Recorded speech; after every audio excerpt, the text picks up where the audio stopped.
এখন আপনাদের সম্মুখে কিছু সংক্ষিপ্ত বলবেন আমাদের সম্মানিত সিনিয়র বিনিয়োগকারী জনাব শহীদুল্লাহ ভাই। আসসালামু আলাইকুম। উপস্থিত সকল ভাই, আসলে এই পুঁজিবাজার অনেক দিন থেকে আজকে বিভিন্ন ভাবে ঘুরে বলেন। পুঁজিবাজার অনেক দিন থেকেই অবহেলিত হয়ে প্রভাবিত করেছে। আমরা সবাই অনেক ক্ষতিগ্রস্ত।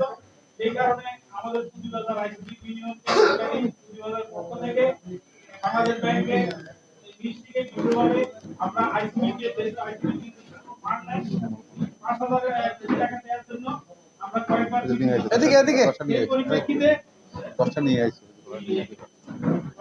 সালের সামনে ডাকবেন সম্মত হয়ে সাল ভাই এদিকে 5,000 কোটি টাকা 3,000 কোটি টাকা এখন আমরা বিভিন্ন এই টাকা দিয়ে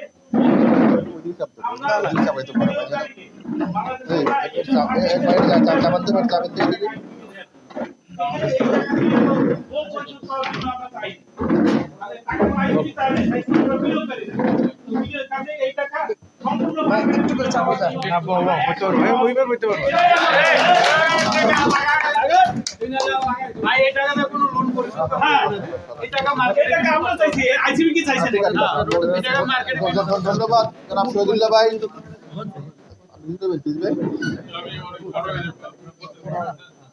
আর কে আপনাকে কিছু বলবেন? আর কেউ আপনাকে কেউ বলবেন? আপনারা আর কিছু বলবেন কেউ? এখন আপনাদের সব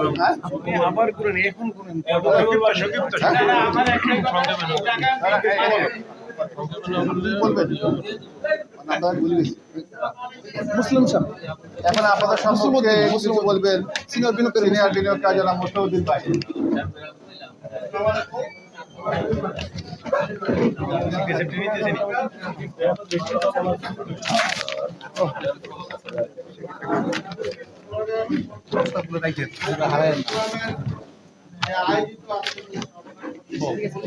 প্রস্তাব লিখে দিতে হয়।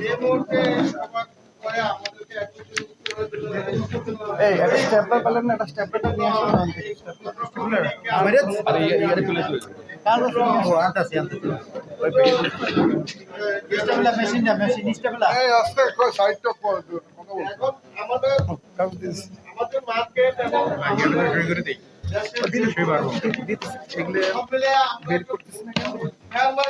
এমন একটা অবস্থা আছে, মানে একটা জিনিস শূন্য থাকলে আর কিছু নয়, কিন্তু শূন্য না, সবার লক্ষ লক্ষ টাকা নয়, সবই হাওয়ায়।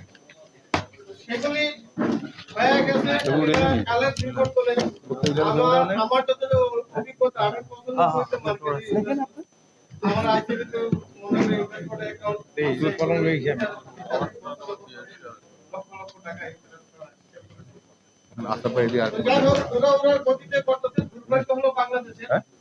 আমার অভিজ্ঞতা থেকে আমি বলবো যে আমাদের বাংলাদেশের যারা বিনিয়োগকারী যখন যে অবস্থা হয় তখন আমরা দুর্যোগে পড়ে যাই। এতে দুর্যোগে পড়ে যাই তখন আমরা ক্ষতিগ্রস্ত। এরপরে দেখা যায় যে বাংলাদেশে দুষ্ট চক্রটা সবসময় প্রবল থাকে। এখন দেখেন দেশের যে অবস্থা, যে জায়গায় হাত দেয় এই জায়গায় দেখা যায় কাজের পিছনে কাজ হয়ে 10 টাকা খুবই এরকম শেয়ার মার্কেটে তার থেকে বেশি আজকের মধ্যে করেন সালমানের মার্কেটের এই বাংলাদেশের প্রতি বলা চলে। পাশাপাশি আপনারা যদি বলতে পারেন